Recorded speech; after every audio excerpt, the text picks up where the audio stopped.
Welcome to the Witchy Work Wishes podcast, a place to find your weekly inspiration for bringing your personal witchcraft practice into your business, work, and office.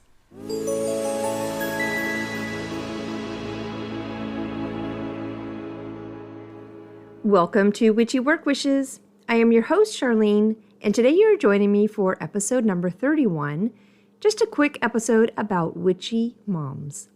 But first, I always like to start with 3 things I did over the weekend to help with my witchcraft practice, and then do a quick little blurb about the moon this week and weekend.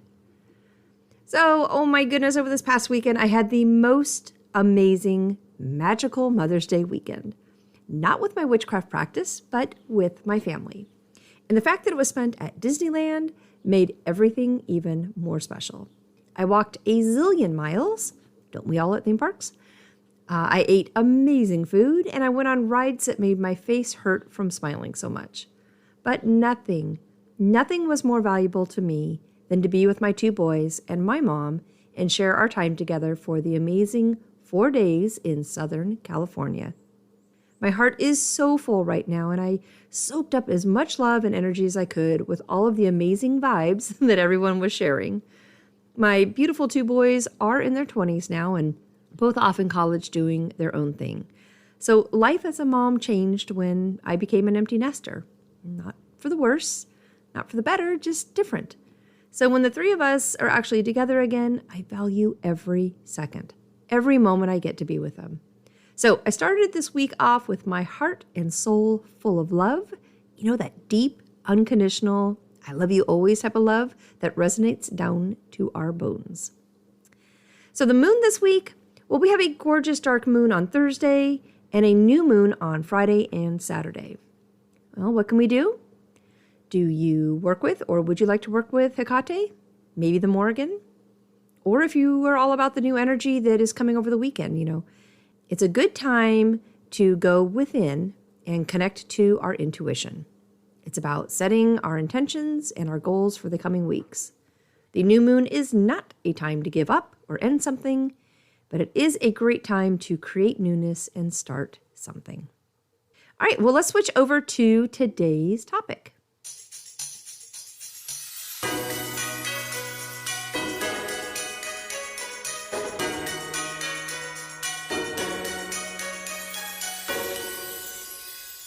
There are a bunch of directions to go with this one. First and foremost, happy belated Mother's Day to all of the witchy moms listening to this podcast. I hope your Sunday, or whatever day you were able to celebrate Mother's Day, was everything you hoped for. So today I'm taking 2 extremely personal subjects and trying to generalize them into a topic. Being a witch is something that is so personally unique to each of us, just as much as being a mother is unique. So I toyed with it, and then I had a thought. Maybe it's best to split the topic from 2 very different perspectives. What it's like being a witchy mom, and then what it is like having a witchy mom. For the second part, I asked my older son if he would be willing to do part of this podcast with me, and I was super happy when he said yes. But with us just coming home from Disneyland for our Disneyland weekend on Monday, and then me recording and editing this on Tuesday, our different time zones just did not allow enough wiggle room to get it all in. So I promised to add something a little later, or even, maybe come up with a cute episode about having a mom or a wife or a girlfriend or a sister who is witchy. Get a different perspective and see what it's like having somebody in your life who is like that. So I can definitely cover being a witchy mom, but thought I could first grab a couple of general things about being a witch and then grab some things about being a mom. So what does it mean to be a witch? Well, ask 100 different witches this question, and I'm going to bet you'll get 100 different answers. And honestly, it is probably one of the things I love most about our craft. It's unique, it's individual, and it's very, very personal. So I mentioned finding witchcraft for me really was a feeling of coming home. I am now in my mid-50s, and it really was not until, maybe the past 5 years-ish that I started looking into witchcraft more. The more I looked into it, the more I realized everything I was already doing was a part of it. I just didn't have a name for it. And when I say everything I was doing, I mean things going back to early childhood. So I have always been very content doing my own thing, never felt a big draw to be a part of a group or need a lot of guidance from anyone. I was very content and happy just being me. And I did not look for outside sources to validate or clarify, what I was or was doing was okay. So researching witchcraft, as a kid, teen, or even into my adult years, never even crossed my mind. I was not raised religious either, so there was not the need to stop one thing so I could start another thing. I was just me. So what started me down this path? Well, my mom is heavily into genealogy. It's her passion. It's what gives her a pep in her step and something that truly brings her lots and lots of joy. Saying she has spent hours on the research and documentation of our heritage does not even come close. It's years and years, and not just a couple of years, but like years. From her efforts and hard work, she can honestly trace our family line back to the 1500s. That's over 500 years of documented proof of who married whom, what kids they had, who they married, and so on. Now, I am a member of the Daughters of the American Revolution and possibly soon to be a member of the Mayflower Society once paperwork is approved and finalized. If you're not familiar with either of those organizations, to be a member of each, you need to prove your bloodline back to someone who fought in the Revolutionary War, which was, somewhere between 1775 and 1783. And also prove your bloodline to one of the 102 passengers who arrived on the Mayflower back in 1620. So my mom not only gets our family line back that far, but even farther. And, knowing where our past relatives came from in Scotland and Europe, going all the way back, or, so far, she's still working on it, as the 1500s is just amazing. So the more she works and researches, honestly, the farther back she can prove our lines. And it's an amazing amount of effort and time the whole process takes. Just to even verify and prove one single person is a tremendous amount of work. So back to my, witchy part of my journey. My mom mentioned our family was connected to the Salem witch trials that happened back in 1692. So we've talked about it off and on, lightly, but it did spark my interest a while back, and I started looking more into witchy things in general. As I started looking into things and reading up on the culture and craft, I found myself saying, well, I do that. I do that too. Wow, I've done that one a bunch of times, and oh boy, I experienced that often, and on and on and on. Not knowing, again, that there was a name for all the things or group to associate myself with, it became very clear after researching that witchcraft was in my day in and day out routines and habits, whether I knew it or not. And once I knew it, things began to crumble. It was an odd sense of feeling like I was coming home to something, which in turn brought me comfort and happiness, versus the struggle to let go of some other things as they naturally crumbled away. It was an odd in-between feeling that I had for a couple years before giving into it completely and letting things just fall into place. That true transformation, if you will, as it was meant to be. I honestly have never pushed anything, and I still don't to this day. I like things coming and forming organically when they should. I'm all about messages and definitely feel overwhelmed when I get a big download. But I'm learning to manage that and, stop and listen. Really listen so I can move forward accordingly.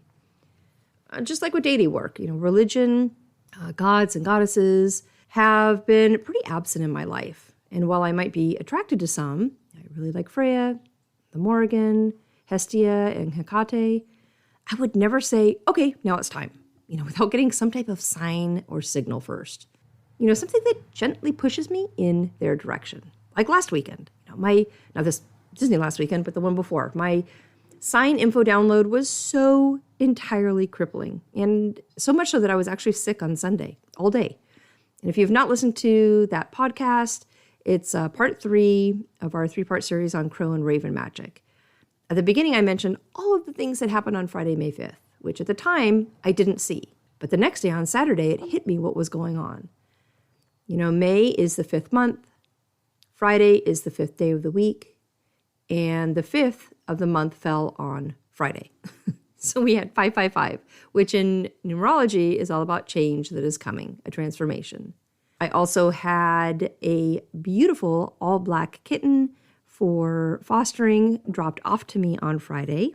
And it was just a lot of download. It was a lot of information that I really did not see at the time, but listened to the messages on Saturday and really tried to understand what was going on.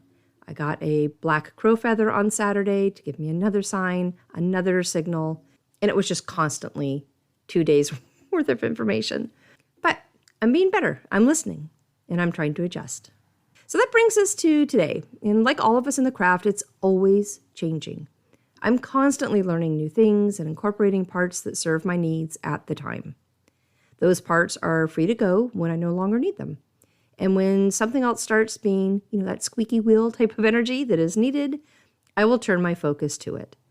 There are so many different facets to being a witch, and I find all of them fascinating and intriguing. Do I do witchcraft every day? Not really, other than some, intentions with my morning coffee and maybe some mirror magic. I do kind of match things up to the days of the week and their energy, Monday Moon Day, Friday Venus, or Freya's Day, and so on. Do I do something every dark moon or new moon or full moon? No, not always. Am I constantly learning more about the craft and how I can work with it? Yes. I like that I am evolving as a woman. I enjoy evolving and growing as a witch. And I just love every part of evolving as a mom. I always knew I wanted to be a mom. I pretended to play house and care for my dolls when I was little, and I can say from as far back as my memory goes, I always wanted children and imagined myself having them. I feel very lucky to say I have 2 beautiful boys, or young men, now both in their 20s. It's been the 3 of us for a pretty long time, really the majority of their lives. I separated from their father when my oldest was just 3.5 years old, and my youngest was 1.5. So really for the past 23-something years, we have been a pack, just the 3 of us, and a close pack. The dynamics change when it's a single-parent household, and I can't say for the better or worse, it's just different. I loved how close the boys and I were throughout everything when they were growing up. And the transition of having them off in college and out of the house is both painful, I really to the core miss them, but it's also rewarding. And I'm so excited watching their future grow and them working so hard towards it. So what about being a witchy mom? For the majority of my boys' life, I did not identify as a witch. And while I might have been doing some very witchy stuff, I was not calling myself one. And now, that I know exactly what has always been going on and what continues to improve and magnify today, I do. But I do in private. It used to be that my boys and family did not know. So I am actually a closet witch. And that was true until just a couple of months ago. Do you remember the episode back in March about fairies? I also mentioned being on vacation with my boys up in the mountains in the snow. Well, I told my older son then, and I have to laugh thinking about it. There was a specific event with a crow at our hotel. The boys had just come back from snowboarding and were changing into sweats for the evening, and one of their friends who was with us said, why is there a crow at the window looking in? My older son did not even hesitate. Crows follow mom. They always find her. All animals do. My younger son, who again does not know still, agreed and said, yep, that's true. And that was that. It just was. Not bad, not good, not even indifferent. It just was. That is what they have grown up around. And it is just the way it's always been. To them, it's normal. Well, that's my opinion on it. That's my take. I really do wonder what the boys think of this. And again, my younger one still does not know, but my older son does. And I will spend some time and actually talk to him and ask him about it. And it would be amazing to get that perspective on a witchy mom. So I know this is a quick podcast. I really did not cover anything that's probably going to be real valuable to you guys. I'm just talking about a bunch of personal stuff here. So thanks for sticking it out with me if you are still listening. I did grab a little 4-line poem. We know Edgar Allan Poe and his famous poem, The Raven. But did you know he wrote one to his mother? Let me grab it.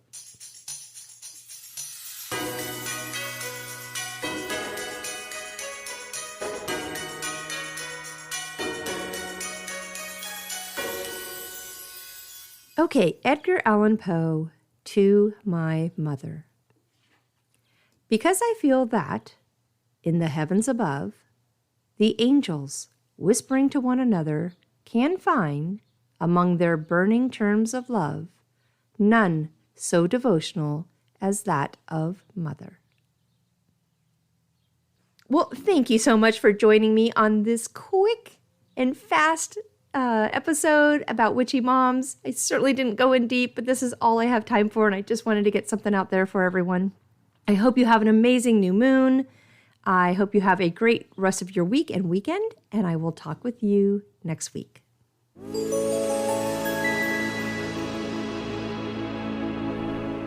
Thank you for joining me today at Witchy Work Wishes, a place to find your weekly inspiration for bringing your personal witchcraft practice into your business, work, and office. For more information and additional content, please visit me online at witchyworkwishes.com. If you want to send me a personal note, please email me at info@witchyworkwishes.com. And of course, you can follow me on Instagram and Facebook. Just search for Witchy Work Wishes.